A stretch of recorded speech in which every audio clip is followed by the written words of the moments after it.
Yes, the time has finally come. The long-awaited Texas Chain Saw Massacre game has finally graced us with its presence. But there's that one question people always seem to have when another asymmetrical game seems to come out. Is the game going to be better than Dead by Daylight?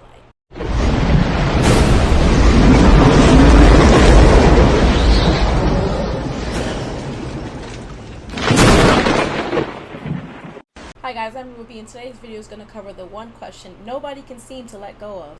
Dead by Daylight is a 4v1 asymmetrical survival horror game that came out back in 2016 on PC and a year later on consoles. Many of those who played the game since it first came out have seen it going through its fair share of changes, from gameplay styles to even updated graphics. The game has been out for quite a while sometime. And the game has been at a peak for quite a while considering it's the first asymmetrical game of its kind that released. But over the years, many other asymmetrical games, styled just like or exactly like Dead by Daylight, have dropped, and many have came to question, will any of these ever dethrone Dead by Daylight? But over the years, none have reached the same impact or same uproar as Texas Chain Saw Massacre is currently doing. Texas Chain Saw Massacre is a 3v4 asymmetrical survival horror game that came out in 2023 on all platforms, PC, Xbox, and PlayStation. The game became well awaited after the successful tech test a few months ago, with a lot of positive feedback from content creators and the community that watched it. But with the rising popularity of the Texas Chain Saw Massacre game on release date and from the hype of the community came the tweets against Dead by Daylight. Tweets varying saying Dead by Daylight is dead, Dead by Daylight is now dethroned, there's now a better game than Dead by Daylight. We even have tweets like this one. This was one of the more popular tweets that took off, showing the difference between the amount of viewers that Texas Chain Saw Massacre and Dead by Daylight had at the time of the release of Texas Chain Saw Massacre. A lot of the quote retweets, though, were unsupportive of what the tweet was showing, saying that we shouldn't keep comparing the two games because even though they do have similarities, they aren't the same game and they should be treated as such. There were also some quote retweets stating that even though Texas Chain Saw Massacre was a lot higher than Dead by Daylight at the time, it isn't a valid source considering that Texas Chain Saw Massacre just dropped and was a highly anticipated game. So it makes sense that the views would be a lot higher than Dead by Daylight at the time. Then we had tweets as well supporting that we should really just keep the games separately and you can even enjoy both, like this one. Stop comparing DBD to TCM and stop pitting any new ASIM that comes out against Dead by Daylight.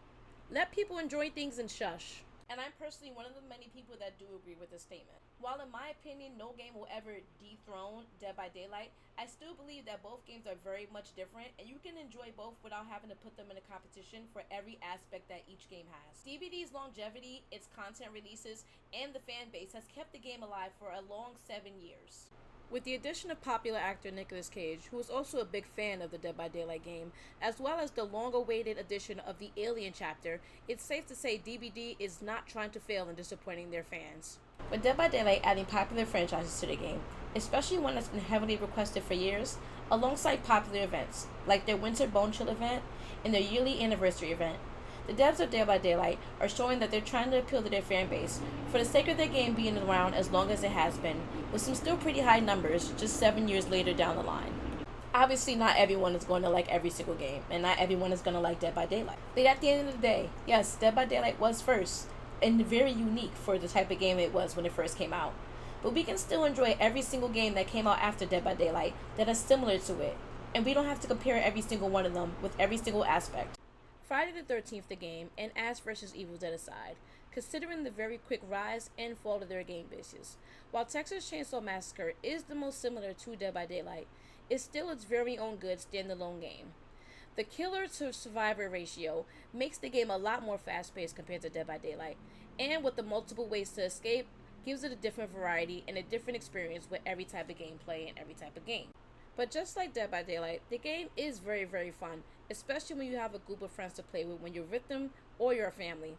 And plus, that 4-man escape is still satisfying even on this game. Oh my god! Help me! I have to find you!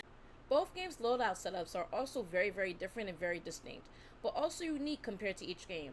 While Dead by Daylight is a little more simple and just pick and go, Texas Chainsaw Massacre offers a very deeper way to have your characters be different with different perks, attributes, and skill sets. But honestly, all I'm trying to say is we should be able to enjoy these games for the simple fact that they're games that we can have fun with our friends. You guys will be seeing a lot more Texas Chainsaw Massacre content on this channel, as I very much am enjoying the game, and it actually is a nice break from Dead by Daylight. Thank you guys for tuning into this very in-depth video about Texas Chainsaw Massacre versus Dead by Daylight, and for the fact that we should stop comparing them. I'll see you guys in the next one.